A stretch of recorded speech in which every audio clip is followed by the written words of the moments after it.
नमस्कार, आप देख रहे हैं देश न्यूज। मैं हूं आपके साथ सूरज पाठक और हमारे खास कार्यक्रम पर्चे के परखच्चे में आज हम बात करने वाले हैं कि क्या हुआ उन भविष्यवाणियों का। जैसा कि हमारे पर्दाफाश कार्यक्रम में हम लगातार आपको इस तरह की जानकारियां देते हैं, इस तरह के कार्यक्रम से आपसे रूबरू कराते हैं। और आज इस कार्यक्रम का खास विषय है कि जिन्होंने पर्चे निकाले, क्योंकि इस समय मध्य प्रदेश में पर्चों की बाढ़ आई हुई है। हर कहीं, हर शहर, हर नगर, हर गली में पर्चे वाले बाबा दिख रहे हैं जो पर्चे निकाल रहे हैं। और संदर्भ है हमारा मध्य प्रदेश का विधानसभा चुनाव। मध्य प्रदेश विधानसभा चुनाव को लेकर के कई बार ये बातें सामने आ चुकी हैं, जब ये कहा गया है कि मध्य प्रदेश का विधानसभा चुनाव इस बार कई मायनों में अलग है। परिणाम तो सबको चौंकाने वाले थे ही, लेकिन परिणाम से ठीक पहले की गई भविष्यवाणियां, उन भविष्यवाणियों का क्या, जिसमें पंडितों ने भविष्यवाणी की कि मध्य प्रदेश में कांग्रेस की सरकार बनेगी, बहुमत की सरकार बनेगी, 52% वोट कांग्रेस को मिलने वाले हैं। और ऐसे भविष्यवाणी करने वाले एक नहीं, कई पर्चे वाले बाबा सामने आए और उन पर्चे वाले बाबा के अब परखच्चे उड़ गए हैं। सवाल बहुत सारे हैं कि एक बार कहा जाता है कि सनातन धर्म के संदर्भ में कि लोग भविष्यवक्ताओं पर भरोसा नहीं करते हैं, ज्योतिषियों पर भरोसा नहीं करते हैं। कैसे भरोसा करेंगे, कैसे विश्वास करेंगे? यही एक वजह है कि जब बिना किसी विश्लेषण के इस तरह की भविष्यवाणियां कर दी जाती हैं, अपने आप को प्रचारित करने के लिए, और वो सत्य नहीं होती तो भरोसा कैसे होता? भविष्यवक्ताओं ने तो भविष्यवाणी कर दी, भविष्य बता दिया कि मध्य प्रदेश में कांग्रेस की सरकार बनने वाली है, लेकिन अब इनके भविष्य का क्या होगा, ये बड़ा सवाल है। और आपको बता दें कि ऐसे एक नहीं, संतोषानंद सरस्वती जो हैं महामंडलेश्वर संतोषानंद सरस्वती ने भविष्यवाणी की थी कि मध्य प्रदेश में कांग्रेस की सरकार बनेगी, कमलनाथ मुख्यमंत्री बनेंगे। यही नहीं, उन्होंने ये भी बताया था, एक पर्चा लिखा था, पर्चा लिख के बताया था कि मध्य प्रदेश में जो है सरकार बनने वाली है। पंडोखर सरकार जिन्हें कहा जाता है, उन्होंने भविष्यवाणी की थी कि मध्य प्रदेश में जो है कुंडली मजबूत नजर आ रही है। और यहाँ पर यह भी बात सामने आई थी कि ऐसे जैसे मैंने बताया कि एक ही नहीं है, आचार्य राजीव शर्मा ने बताया था कि कांग्रेस की कुंडली में राजयोग है। वो राजयोग अब कुंडली से गायब हो गया क्या? ये भविष्यवाणियां किस आधार पर की जाती हैं? इन भविष्यवाणियों के पीछे आधार क्या होता है? पहले हम आपको सुनाते हैं, हम चर्चा करेंगे, पहले आपको सुनाते हैं कि ये इन बाबाओं ने, इन पर्चे वाले बाबाओं ने क्या क्या भविष्यवाणी की थी। मध्य प्रदेश में सरकार कांग्रेस की पहले बनेगी। मध्य प्रदेश में सरकार कांग्रेस की पहले बनेगी। मध्य प्रदेश में सरकार कांग्रेस की पहले बनेगी। मध्य प्रदेश में जो चुनाव हुआ है उसमें सरकार कांग्रेस की पहले बनेगी और अधिक सीटें कांग्रेस की ही आएंगी।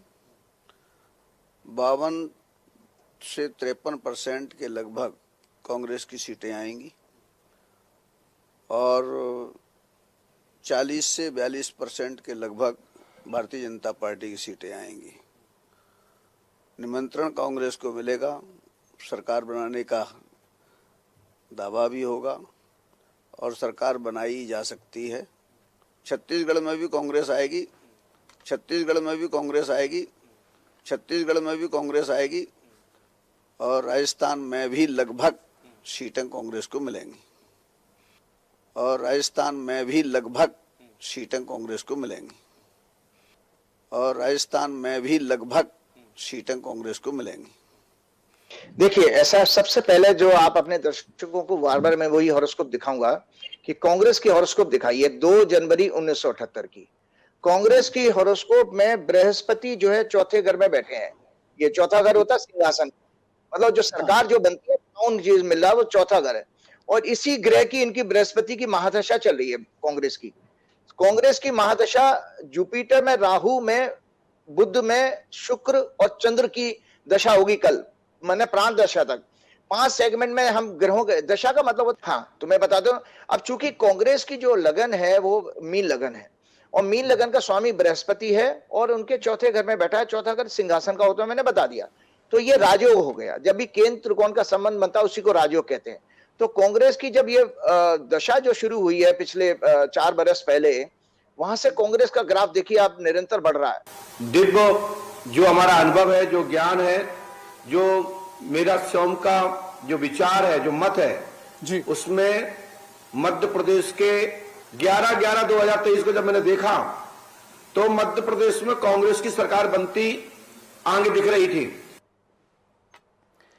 इन बाबाओं की भविष्यवाणियाँ, ये पर्चे निकाले, पर्चे में लिखा, पर्चे में बताया कि मध्य प्रदेश में कांग्रेस की सरकार बन रही है और कमलनाथ मुख्यमंत्री बन रही है। भविष्यवाणियों का आधार क्या होता है?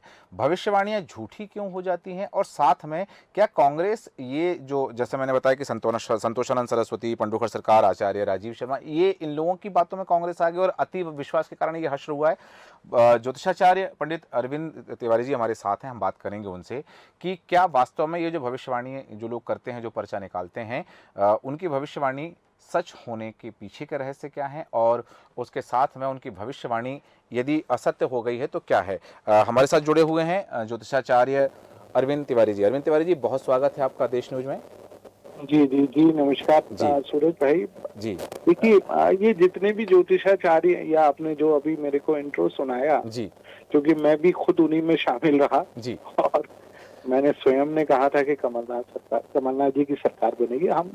हम लोग तो विशुद्ध ज्योतिष के आधार पे बात करते हैं, परंतु आदरणीय पंडुखर सरकार या बाकी जितने भी लोग हैं, ये लोग आध्यात्मिक रूप में बात करते हैं। ऐसा माना जाता है कि ईश्वर का इनका और ईश्वर का सीधा संपर्क है और ईश्वर सीधा ही इनको कान में बता देते हैं। तो उस आधार पे ये लोग पर्चा लिख देते हैं।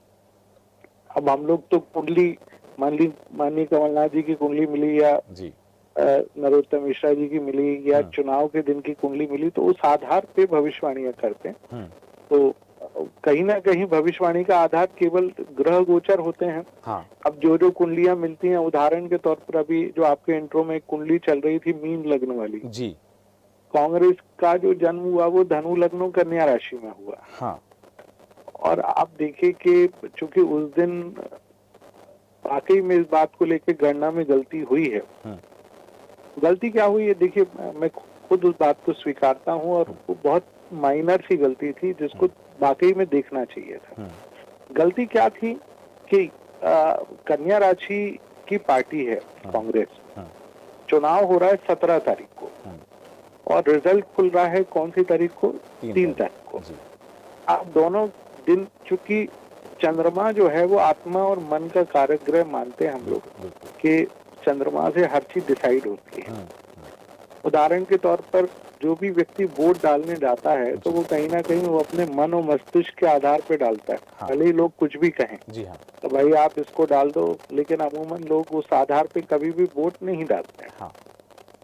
तो आप देखिए कि उस पूरे दिन चंद्रमा जो था वो धनु राशि में था। कैलकुलेशन में कहाँ गलती हुई, यदि उसको थोड़ा सा देखा जाए, क्योंकि चुनाव कौन लड़ रहे थे, चुनाव लड़ रहे थे माननीय नरेंद्र मोदी, ना कि शिवराज सिंह, ना ही दूसरे अन्य नेता। तो आपको कैलकुलेशन किसके आधार पे करना था, क्योंकि चारों राज्यों में जो चुनाव लड़ा गया, मध्य प्रदेश, राजस्थान, छत्तीसगढ़ और तेलंगाना, केवल माननीय नरेंद्र मोदी जी के नाम पे लड़ा गया। चुनाव नहीं लड़ रहे थे। चुनाव कौन सी पार्टी, कौन लड़ रहे थे, केवल और केवल नरेंद्र मोदी जी, माने मोदी जी के नाम पे चुनाव लड़ा गया। तो आपको ना तो भारतीय जनता पार्टी की कुंडली देखनी है, ना ही आपको कुंडली देखनी है शिवराज जी की, ना ही आपको पूरे पार्टी में किसी की भी नहीं देखनी, क्योंकि अब जो आने वाला ट्रेंड होगा उसमें भाजपा की कुंडली काम नहीं आएगी। क्योंकि ये चुनाव था भारतीय जनता पार्टी वर्सेस कांग्रेस, ना कि कमलनाथ। भारतीय चुनाव कौन लड़ रहा था, मोदी वर्सेस राहुल का चुनाव था। तो आपको चुनाव में कुंडलियां कौन सी देखना पड़ेगी, मोदी जी की देखना पड़ेगी और राहुल जी की चुनाव कुंडली देखना पड़ेगी। क्योंकि कांग्रेस की कुंडली से वो प्रेडिक्शन का पार्ट निकल ही नहीं पा रहा है। जो इस बार जो चुनाव का परिणाम रहा, 160 के आसपास जो भारतीय जनता पार्टी ने सीटें जीती है, 163 वो केवल और केवल नरेंद्र मोदी की कुंडली के आधार पर ही जीती जा सकती हैं। कारण सबसे बड़ा, नरेंद्र मोदी जी की कुंडली में इस समय, आज ही सुबह में किसी मित्र को, जो पत्रकार मित्र थे, मेरा इंटरव्यू करने आए थे, तो उन्होंने मेरे से उसका कारण पूछा। तो मैंने उनको 2 कारण बताए। मैं आपके चैनल के माध्यम से भी दर्शकों को बताना चाहूंगा। देखिए, नरेंद्र मोदी जी की कुंडली में चूंकि तुला लग्न और वृश्चिक राशि की कुंडली है, तुला लग्न की कुंडली में बुध जो है वो भाग्येश होता है और बुध उच्च का होकर उनका 12वें भाव में बैठा हुआ है।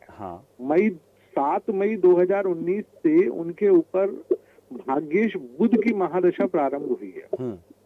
तो आप देखिए कि उनके नाम पर जितने भी चुनाव लड़े गए, एक कर्नाटका का चुनाव आप छोड़ दीजिए, एक आध और चुनाव छोड़ दीजिए, हिमाचल प्रदेश का छोड़ दीजिए, बाकी अमूमन सारे चुनाव भारतीय जनता पार्टी ने जीते हैं जी। तो अब यदि हम मोटा मोटा ज्योतिष का विश्लेषण किया जाए तो ये सब कहना बेकार है कि भारतीय जनता पार्टी की कुंडली ऐसी है, कमलनाथ जी की ऐसी है, ये सब बेकार है। जी बिल्कुल। क्योंकि चुनाव अब दो लोगों के बीच में हो रहा है, हाँ। माननीय नरेंद्र मोदी और माननीय राहुल गांधी। तो अब आपको राहुल गांधी की कुंडली देखना पड़ेगी। देखिए मध्य प्रदेश के मामले में कमलनाथ की कुंडली, हाँ। मैं स्वयं भी था और बाकी लोग भी थे जी। उन सबने विश्लेषण किया, जो सारे विश्लेषण धराशायी हुए। हाँ। तो धराशायी क्यों हुए, उसके आप यदि ज्योतिष में या बाकी चीजों में अपने आंकड़ों को बेहतर करना चाहते हैं तो आपको स्वयं का आकलन करना भी बेहद आवश्यक है। बिल्कुल, मैं चाहूँगा कि अभी और भी बहुत सारी जिज्ञासाएं हैं, बहुत सारे प्रश्न हैं जिनके उत्तर हम आपसे लेना चाहेंगे। ज्योतिषाचार्य अरविंद तिवारी जी, आप हमारे साथ बने रहें और हमारे साथ हमारे एडिटर इन चीफ जय श्रीवास्तव जी बने हुए हैं। जय श्रीवास्तव जी, हम बात कर रहे हैं भविष्यवाणी को लेकर, हम बात कर रहे हैं जैसा कि संतोषानंद सरस्वती जो महामंडलेश्वर हैं उन्होंने भविष्यवाणी की थी कि मध्य प्रदेश में कांग्रेस की सरकार बनेगी, उन्होंने कई बार ये बात कही है। साथ ही पंडोखर सरकार ने कहा कि कमलनाथ की कुंडली सशक्त है और कमलनाथ जो है राजयोग की तरफ जा रहे हैं। आचार्य राजीव शर्मा जी ने भी कहा कि कांग्रेस की कुंडली में राजयोग है, चौथे भाव में गुरु बैठा हुआ, मीन लग्न की कुंडली है, मीन का स्वामी जो है बृहस्पति होता है। ये तमाम भविष्यवाणियां की गई हैं और अब वो भविष्यवाणियां सटीक साबित होती हुई नहीं चरितार्थ हुई हैं। मध्य प्रदेश में 163 सीटें लेकर के भारतीय जनता पार्टी ने सरकार बनाई है। इन भविष्यवाणियों को लेकर के आपकी टिप्पणी, आपका विश्लेषण? देखिए, मैं ये देख रहा हूँ बहुत सारे लोग चैनल पर भी आपत्ति लगाते हैं कि ये फलाना चैनल फलाना पार्टी के तरफ झुक जाते हैं, फलाना चैनल फलाने पार्टी के खिलाफ बोलते हैं जी। लेकिन बड़े आश्चर्य की बात है कि भारत जो है ये संतों का देश है जी। भारत एक बहुत ही धार्मिक देश है। इस देश में संतों को बहुत ही अच्छे और पॉजिटिव नजरों से देखा जाता है, भगवान तुल्य माना जाता है।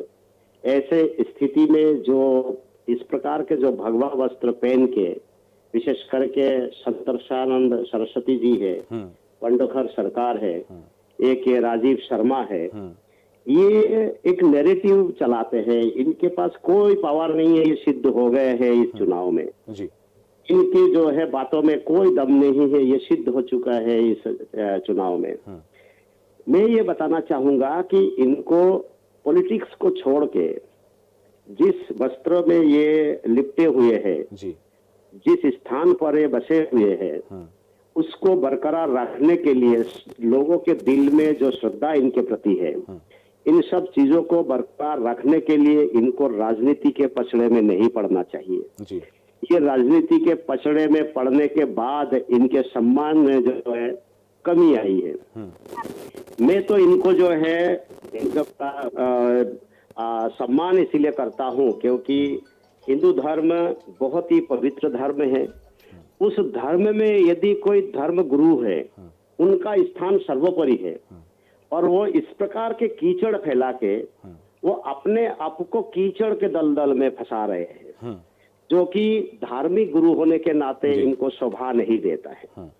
दूसरी बात ये, इनको 2-3 बार मैंने सुना, ये राजीव शर्मा ये प्रो मतलब कांग्रेसी विचारधारा के व्यक्ति है जी। इनके एक भी भविष्यवाणी सच नहीं होता है। जो 50-60 बोल देते हैं उसमें से 2-4 सच हो गए तो उसको यूट्यूब में चैनल में दिखा के या अपने आप को प्रमोशन करके बड़े धर्म गुरु बनते हैं। इसी प्रकार आप, बहुत आश्चर्य की बात है, मैंने जब ये इनको देखा, ग्वालियर वाले जो है आशीष आनंद जी, इनको देखने के बाद मुझे लगा कि इनके विषय में बहुत कुछ कहना सुना जाता है, लेकिन इसमें कोई दम नहीं। उन्होंने बोला तीनों राज्यों में भी कांग्रेस की सरकार आ रही। क्या मजाक बना दिया अपने आप में, इस वस्त्र का आपने उपहास उड़वा दिया जी। आप में कोई अगर कुछ चीज नहीं है, वस्त्र उतार फेंको, आ जाओ मैदान में राजनीति के, और अगर कुछ है तो उसका उपयोग इस ढंग से मत करो कि किसी पार्टी के व्यक्ति को या पार्टी को संतुष्ट करने के लिए आप कोई विशेष इस प्रकार के अभियान चलाते हैं। मेरा ये कहना है जी कि आपको, यदि आज सोचिए कि आज अगर कांग्रेस की सरकार बन गई होती, ये लोग सारे चैनल में छाए हुए होते, ये कंबल ओढ़ के नहीं सो जाते। जी सही कहा आपने। जैसे ही ये अगर मालूम है कि कांग्रेस की सरकार बन गई तो बिल्कुल ये उतार जाते मैदान में कि हमने कहा था, अब सही हो गए। हाँ। इनको ये चीजों से जो है पंडखर सरकार के विषय में कितना कुछ कहा जाता है। हाँ। कितने चैनलों में दिखाया जाता है, हमने भी दिखाया। हाँ। और उनके मुंह से अगर ये कहते हुए सुना जाता है और वो गलत साबित होता है। मेरी आपत्ति ये नहीं है कि इन लोगों ने बोला है कि कांग्रेस की सरकार बन रही है जी। इन लोगों ने कहा कि इन लोगों को मानने वाला लाखों करोड़ों में है, करोड़ों इनके जो है फॉलोअर्स है, इनके जो चैनल है वो लाखों उसमें सब्सक्राइबर्स है जी। उसके बाद इस टाइप के अगर बोलते हैं तो उससे क्या होता है कि इनके प्रति ही जो है जो श्रद्धा है उसको नफरत में कन्वर्ट होता है। सही कहा आपने। ये नहीं है कि इन्होंने कांग्रेस के लिए बोला है। हाँ। ये इसीलिए है क्योंकि ये कुछ भी इनको ये साबित हो गया कि इनके पास कोई सिद्धि नहीं है जी। हवा में तीर चलाते हैं, इसके अलावा इनमें कोई दम नहीं है, ज्योतिष शास्त्र को जो है ये लजा रहे हैं। सही कहा आपने कि ये जो है जी इन लोगों को देखने के बाद हाँ ऐसा लगता है कि ज्योतिष शास्त्र कोई चीज है ही नहीं। तो मैं तिवारी जी का मैं बहुत सम्मान करता हूँ, इनके कई आकलन को मैंने अपने टीवी चैनल में भी दिखाया, इनके कई भविष्यवाणी सच निकले हैं जी। एक चीज है जैसे कि एक तर्क दिया गया है कि मान के चलिए कि वो मोदी जी के कुंडली देखा जाए। हाँ। जब किसी की कुंडली बनाई जाती है उस समय जो है एक कलम है स्थान का। जी हाँ। कि आपका जन्म तारीख कहाँ है, समय क्या है और दिनांक क्या है जी। तो मैं भोपाल गैस कांड के लिए भोपाल की कुंडली बना रहा हूँ।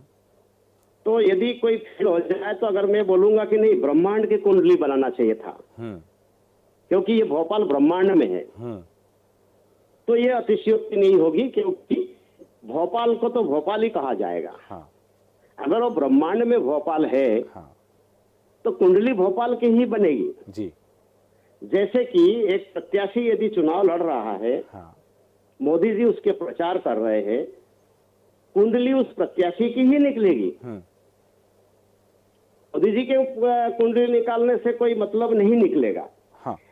क्या होता है कि राजनीति जो है, राजनीति में बहुत सारे एंगल से मेरी कुछ दिन पहले मेरी बहुत लंबी बात हुई थी तिवारी जी से। जी।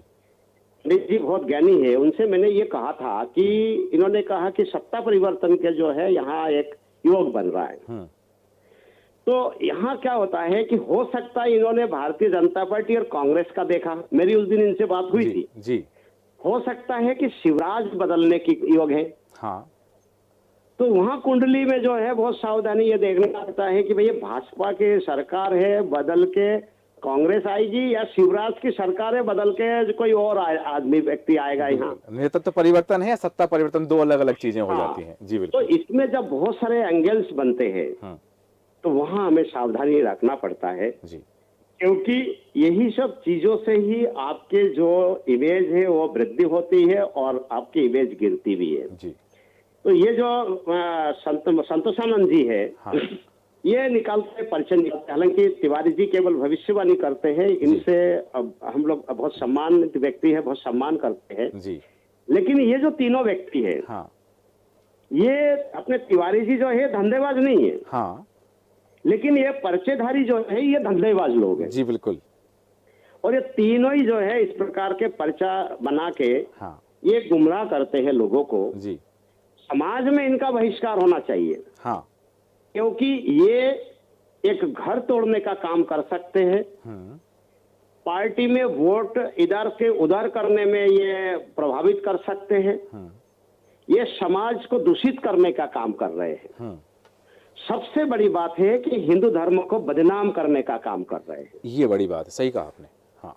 इसीलिए जो है ये जो तीनों जो पर्ची निकालने वाले जो लोग हैं ये साबित हो गया है कि इनके पास कोई सिद्धि नहीं है। ऐसे स्थिति में इनके खिलाफ कानूनन कोई ना कोई कार्रवाई होनी चाहिए जी। कि भाई आपने जो है ये पर्चे निकाल कर आप सबको देते हो, टीवी चैनल पे आके आप खुलेआम स्पष्ट बोल रहे हो, कुछ भी हो ये सरकार बना रहे हैं। हाँ। तीनों राज्यों में आप सरकार बना रहे थे। जी बिल्कुल। दूसरा यही है कि इनको आत्मग्लानि होना चाहिए। हाँ इस आत्मग्लानि के आधार पर इनको आगे आके ये बोलना चाहिए इस बार हम गलत साबित हो गए और भविष्य में कभी भी राजनीति पर जो है हम हमारी पर्ची की जो है जी। पंचनामा नहीं बनाएंगे, नहीं हाँ। तो हमारे परखच्चे उड़ जाएंगे। जी सही कहा आपने।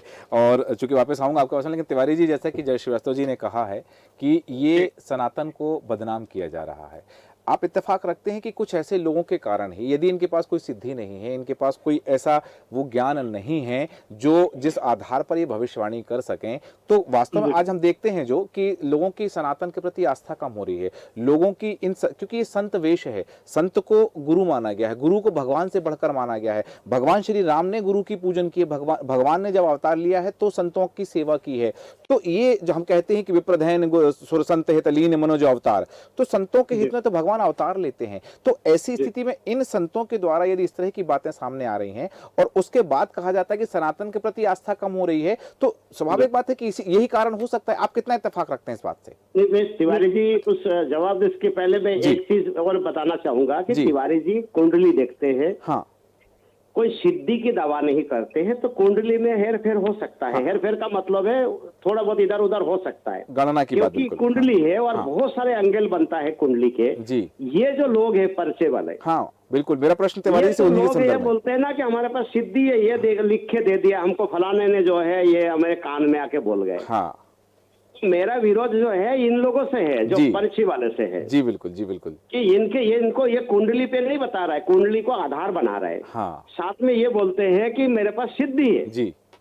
उस सिद्धि पर मेरे जो है ना कुठाराघात है, उस सिद्धि के नाम पे जो लोगों को धोखा दे रहे हैं। जी जी तिवारी जी प्लीज, अब तिवारी जी प्लीज आप जानना चाहेंगे। जी जी जी, मैं आपकी बात से पूर्णतः सहमत हूँ जय भाई, और आपसे भी पूर्णतः सहमत हूँ। देखिए, जो लोग कथित सिद्धि का दावा करते हैं, मैं हमेशा मैंने कई बार पंडुकर सरकार और दूसरे अन्य जो इस प्रकार के ज्ञानी पुरुष हैं, मैंने उनके बारे में एक ही शब्द कहा कि क्योंकि हमारे यहाँ एक बहुत सुंदर सी आरती कही जाती है जब भी किसी देवी देवता के बारे में बात होती है। हाँ। कि कौटिक चंद्र दिवाकर राजत समझोती, यानी करोड़ों सूर्य और करोड़ों चंद्रमा जिनका सामना नहीं कर सकते जी, ऐसे देवी देवताओं के बारे में जब ये जितने भी ज्ञानी पुरुष हैं वो कहते हैं तो थोड़ा मन में दुख होता है, क्योंकि जो थोड़ी बहुत सिद्धि इनके पास है वो एक हमारे यहाँ बात होती कर्ण पिशाचनी की। हाँ, हाँ। कि आप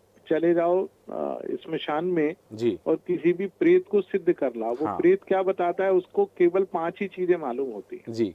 आपका नाम क्या है, पिताजी का नाम क्या है, आपने क्या खाना खाया, आपके घर में क्या परेशानी, घर में कौन सी चीज कहाँ रखी है जी। इसके अलावा उस प्रेत को ना भूत मालूम है ना भविष्य मालूम है, वो तत्काल की 5-7 चीजें बता देता है जी। बिल्कुल। तो जिससे ये लोग चमत्कृत कर लेते हैं, तो ये केवल इतना ही चमत्कार है। यदि उसको किसी ईश्वर से जोड़कर ये चमत्कार बताते हैं तो मैं स्वयं भी कभी सहमत नहीं हुआ। मैंने अन्य प्लेटफॉर्म पे हमेशा कहा, मैंने हमेशा ये कहा कि मैं विशुद्ध ज्योतिष का काम करता हूँ और बहुत साधारण तरीके से काम करता हूँ। कभी आज तक किसी को ठगने का प्रयास नहीं किया। कोई ये भी नहीं कह सकता कि पंडित जी ने 500 रुपए भी मेरे से ज्यादा लिए जी। बिल्कुल। मैं ज्योतिष में पैसे लेने से भी बचता हूँ। बहुत सारे लोग आते हैं तो निःशुल्क देख के ही विदा कर देते हैं। कोई बात नहीं, जो दे गया सो दे गया। ज्योतिष है अपना आजीविका, उसी से मेरा चलता है और मैं उस बात को मानता हूँ। और जो बात जय भाई ने कही है बिल्कुल सच है कि ये हो जाएगा और इसको करने से ये हो जाएगा। मैंने संजय शर्मा साहब को भी उनके जो स्थानीय संपादक साहब है उनके माध्यम से बताने का प्रयास किया कि भाई साहब इस तरह की चीजें तो बिल्कुल ही गलत हैं, क्योंकि नरेंद्र मोदी जी के बारे में निरंतर वो एक प्रकार का एक नैरेटिव सेट किए हुए हैं। तो वो नैरेटिव ठीक नहीं होता। देखिए, मैंने आप ही के चैनल पे आदरणीय जय श्रीवास्तव साहब के साथ बैठ के, आप भी सूरज भाई मेरे साथ बैठे हुए थे जी। यदि आप मैंने पूरे 230 सीटों का आकलन किया जी। बिल्कुल जी, बिल्कुल। और उसमें से आप यदि देखेंगे तो 72% मैंने जितनी सीटें कही हैं जो कि भारतीय जनता पार्टी और कांग्रेस की हैं, आपके उस चैनल पे मैं लगातार बैठा था, उसको आप उठा के देखेंगे तो बाबू जंडेल से लेके हम लोग नीचे तक उतर के आए थे। तो उसमें मुश्किल से 7 या 8 सीटें मेरी गलत हुई हैं, जी। क्योंकि हमको जो कुंडलियां मिलती हैं हाँ। हम उसका आकलन करते हैं। बिल्कुल। हम अपने आकलन को और बेहतर करेंगे, क्योंकि ज्योतिष में ईश्वर ने नाम दिया, कभी जी। ठगने का या लूटने का प्रयास नहीं किया। बिल्कुल। हाँ कोई शहर में ये नहीं कह सकता कि पंडित जी ने हमसे जी पूजा पाठ या तंत्र कराने के जी नाम पे बिल्कुल जी पैसे बिल्कुल। लिए। हाँ उस चीज से हमेशा पाठक जी, जी, जी। तिवारी जी, मेरी एक ये है, जी मैंने बहुत स्पष्ट रूप से कहा कि जी। हम आपके बहुत सम्मान करते हैं, क्योंकि आपके जो कुंडली देखने की जो चीजें हैं इसमें कुछ इधर उधर हो सकता है। हाँ मेरा विरोध जो है, हाँ। जो कान में आके बोलने वाली जो आपने उल्लेख किया है कि जी। हम कर्म पिशाचिनी है, जी जी जी आपके जब कान में इतनी बड़ी शक्ति आके बोल रही है कि फलाना जीत रहा है या फलाना हार रहा है, तो फिर गलत नहीं हो सकता है। हाँ मैं मेरा आपको विरोध वो यहाँ बता पर रहा हूँ। जी। मैं आपको आज के दौर में वो भी बताने का प्रयास कर रहा हूँ कि वो कर्ण पिशाचिनी भी अब नहीं बची है उनके पास। जी हाँ, तो वही चीज है, फिर क्यों दवा करते हैं जब कर पिशाचिनी आपके पास नहीं है, हाँ तो आप क्यों दवा करते हो कि ये पर्ची जो है हम निकाल रहे हैं और ऐसे सच होंगे, हाँ और बाद में जब नहीं निकलता है, सच नहीं निकलता है, तब आपको मुंह छुपाना पड़ता है। हाँ तो ये तीनों जो लोग हैं, हाँ मैं तो तीनों के लिए बोल रहा हूँ, एक जी। राजीव शर्मा नहीं है। हाँ तो मुझे ऐसा लगता है कि इस प्रकार के जो विकृत मानसिकता के जो लोग हैं, जी जो चोला धर्म का उड़ा हुआ है हाँ और किसी देवी देवताओं के नाम के, शक्ति के नाम पे ये लोग लोगों को ठग भी रहे हैं और लोगों को भ्रमित भी कर रहे हैं, इनके खिलाफ कानूनन कार्रवाई भी होना चाहिए और जनता के द्वारा इनके खिलाफ वो मोर्चा खोलना चाहिए। सही है। जो इनके समर्थक है उनको इनसे सवाल जवाब करना चाहिए। बिल्कुल। कि गुरुजी आपके पास यदि कोई कान में आके बोल रहा है जिस जो हमें भरोसा है, तो फिर इसमें क्यों नहीं बोल पाए, चुनाव में क्यों गलत सिद्ध हो गए। और एक बात आपने बहुत अच्छी बात कही थी जय श्रीवास्तव जी की ये धर्म के जो लोग हैं जिनको धार्मिक स्थिति, तो लोगों की समस्याएं दूर करें, राजनीति में ना पड़े। आप इस बात से सहमत हैं तिवारी जी कि ऐसे लोगों को राजनीति में नहीं आना चाहिए? आपका काम सही है कि आप कुंडली देख रहे हैं, कुंडली में ऊपर नीचे चीजें हो सकती हैं, आकलन गणना, क्योंकि ज्योतिष अलग अलग है, अलग अलग तरह के ज्योतिष गणना है, लेकिन ये जो लोग स्पष्ट रूप से कह रहे हैं कि मुझे भगवान की सिद्धि है, भगवान से सीधा, आपने भी कहा कि भगवान से सीधा कनेक्शन है, भगवान मुझे आके बता रहे हैं, तो भगवान के झूठ बोल सकते हैं? नहीं, मैं आपसे कह रहा हूँ कि बिल्कुल ऐसे जितने भी जो धर्म गुरु हैं जी, मैं बहुत विनम्रता से आपके चैनल के माध्यम से कहूंगा कि उनको कतई राजनीति और इस प्रकार की भविष्यवाणियों से दूर रहना चाहिए जी, और वो केवल जो जनता उनके पास आ रही है, भोली भाली जनता जी, जो केवल इस बात के लिए आ रही है कि भाई वो उनके दुख दर्द को दूर कर जी, सकते हैं, जी, क्योंकि उनके पास एक ईश्वरीय चमत्कारिक शक्ति है, हाँ, तो वो उनको केवल वहीं तक सीमित रहना चाहिए। जी, क्या होता है कि आजकल राजनीतिक महत्वाकांक्षाएं सभी की बढ़ गई हैं, हाँ, और सभी को लगता है कि भाई चुनाव में अमुक पार्टी आएगी तो हो सकता है हमको किसी निगम मंडल में बना दें, हाँ, कैबिनेट मंत्री का दर्जा मिल जाए, जी, सुरक्षा व्यवस्था मिल जाए, लाल बत्ती हमको प्राप्त हो जाए, एक सुंदर सा घर भोपाल में बन जाए, जी, तो सभी। तिवारी जी, ये जो तीनों बड़े हैं इनको लाल बत्ती नहीं, इनको तो आप जनता के तरफ से बत्ती पड़नी चाहिए। नहीं, हाँ बिल्कुल, मैं आपको बता रहा हूँ कि जो मैं उनके मन की बात पढ़ के आपको बता पा रहा हूँ, वो केवल इतना। तो तिवारी जी, क्या आप इनका पर्चा निकाल रहे हैं? मैं पर्चा नहीं निकाल रहा, मैं प्रश्न कुंडली के आधार पर एक आपने पूछा तो ज्योतिष में एक प्रश्न कुंडली होती है जो तात्कालिक रूप में उत्तर देती है, तो इस समय का जो प्रश्न लग्न बना जी, तो मैंने उसका प्रश्न लग्न बना के एक प्रश्न कुंडली बनाई, क्योंकि बात करते करते ज्योतिषी हूँ तो हमेशा वही काम बिल्कुल सबसे पहले करता हूँ। गलतियां हुई हैं, मैं आपके चैनल के माध्यम से बहुत विनम्रता से स्वीकार करता हूँ कि गलती हुई है, मैं हमेशा ध्यान में रखूंगा। आपकी तो हम बात ही नहीं कर रहे हैं, मैं तो इन भगवाधारियों की बात कर रहा हूँ। गलतियों की संभावना तो रहेगी और आप जीवन भर भी सीखेंगे, तो 100% देना संभव नहीं है, लेकिन जितना दिया वो बहुत अच्छा है जी।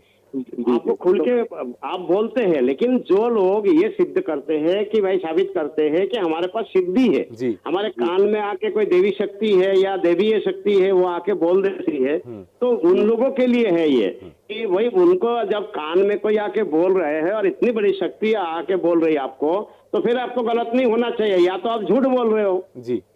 मैं आपको वही लेके आ रहा हूँ कि मैंने जो प्रश्न कुंडली बनाई उससे ये साबित होता है कि जितने भी जो कथित धर्माचारी हैं उनका मंतव्य केवल इतना था, क्योंकि इस समय मेष लग्न की कुंडली है और इस समय चंद्रमा जो है सिंह राशि में है और सिंह राशि का जो स्वामी ग्रह है सूर्य, वो जी। मंगल के साथ अष्टम भाव में है। अच्छा। जो बताता है कि एक प्रकार तो से ये तो अंगारक हो गया फिर तो। अंगारक योग अष्टम भाव में बन जी। गया।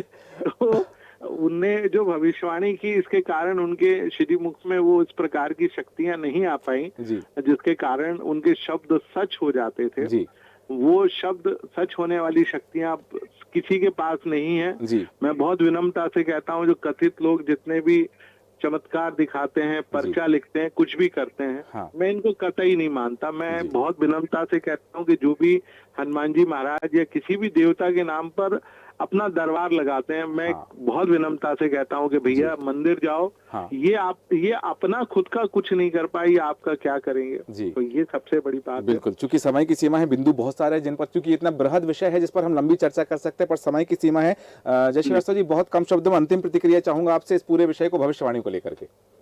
अंतिम प्रतिक्रिया आम जनता से है कि इस प्रकार के जो ठगने वाले जो संत है, जी। इस प्रकार के जो ज्योतिषाचार्य है, ये साबित हो गया है कि आप देखिए वीडियो में दिखाया गया है, इनके आप चक्कर में मत पड़े और आप जो है अपने गाड़ी कमाई खो दोगे, अपने जो सभी चीज परिवार टूट जाएंगे इनके साथ। यदि आप भरोसा करते हो इन पर तो इनसे दूर रहे। और इन पाखंडियों को भी जो है मैं सलाह देना चाहूंगा, यदि शक्ति है राष्ट्र के लिए लगाओ, शक्ति है तो धर्म के लिए लगाओ, शक्ति है तो जनता के लिए लगाओ, शक्ति है तो इस देश को किस प्रकार से जो थोड़ी बहुत कमियां है उसको दूर करने के लिए लगाओ। जी बिल्कुल। इस प्रकार के जो है भली भाली जनता को मत ठगो और इस प्रकार चुनाव प्रभावित करने के लिए कोशिश मत करो। और पद पाना हो हाँ। तो आपके ताकत से इस प्रकार फर्जीवाड़ा फैला के पद पाने की कोशिश मत करिए, सीधे जाके उनके चरणों में गिर जाओ। कारण क्या है, इस भविष्यवाणी से इतने गिर चुके हैं कि उनके चरणों में भी गिरोगे तो उस इससे ज्यादा बड़ा जो है वो गिरावट नहीं कहलाएगा। सही कहा। तो उनके चरणों में जाके गिरिए, आप माथा रगड़िए, हो सकता है कि आपको कोई पद दे दे। बिल्कुल सही कहा आपने कि ये चीजें हैं। और ये एक संदेश जो आपने दिया कि शक्ति है तो भविष्य वाणी ना करके, राजनीतिक भविष्यवाणी ना करके देश के लिए लगाएं, जन कल्याण के लिए उस ताकत को लगाएं, शक्ति को लगाएं, ताकि देश में यदि कहीं कुछ परेशानियां हैं तो वो दूर हो सके। और ये होना चाहिए, अपनी शक्ति का सही इस्तेमाल करना चाहिए। चूंकि जैसा मैंने पहले भी कहा कि ये वृहद विषय है जिस पर बहुत लंबी चर्चा हो सकती है, पर समय अनुमति नहीं देता, इसलिए चर्चा को विराम देंगे। जय श्रीवास्तव जी, अरविंद तिवारी जी, बहुत धन्यवाद हमसे जुड़ने के लिए, चर्चा में शामिल होने के लिए। और अब जो बात सामने आ रही है भविष्यवाणियां, ये पर्चेबाजों की तो परखच्चे उड़ गए हैं। और ये पर्चे वाले जो हैं, मैं पर्चे वाले कहूं या पर्चेबाज कहूं, दोनों शब्द लगभग बराबर ही हैं कि ये पर्चेबाज लोग जो हैं, हालांकि हो सकता है किसी के पास सच्ची शक्ति हो और वो जन कल्याण कर रहा हो, लेकिन यदि वो 1% है तो बाकी ये 99% है। और जो उन 1% सच्चे लोगों पर भी संदेह की सुई उठ जाती है, क्योंकि ये लोग ऐसा करते हैं। और इस तरह की भविष्यवाणियां जैसे कि जो सामने आ रही हैं, लोग कह रहे हैं कि कांग्रेस की सरकार बनेगी, लेकिन कहां है कांग्रेस? 3 अंकों तक नहीं पहुंची है, 2 अंकों पर सिमट कर रहेगी। मध्य प्रदेश में जो स्पष्ट बहुमत की सरकार बना रही थी, जिनके बकौल, जिनकी भविष्यवाणी, जिनके पर्चे के आधार पर, और यदि ये चीजें रही तो वास्तव में सनातन पर जो विश्वास कम हो रहा है लोगों का, तो कहीं ना कहीं उसकी वजह है, उसके जिम्मेदार ऐसे लोग हैं जो इस तरह की भ्रांति फैलाते हैं, जिस तरह के अपने आप को शक्तिशाली बताते हैं। यदि शक्तिशाली हैं तो शक्ति का सही और समुचित उपयोग करें ताकि देश का कल्याण। हमारे खास कार्यक्रम में इतना ही। आप बने रहें देश न्यूज के साथ। नमस्कार।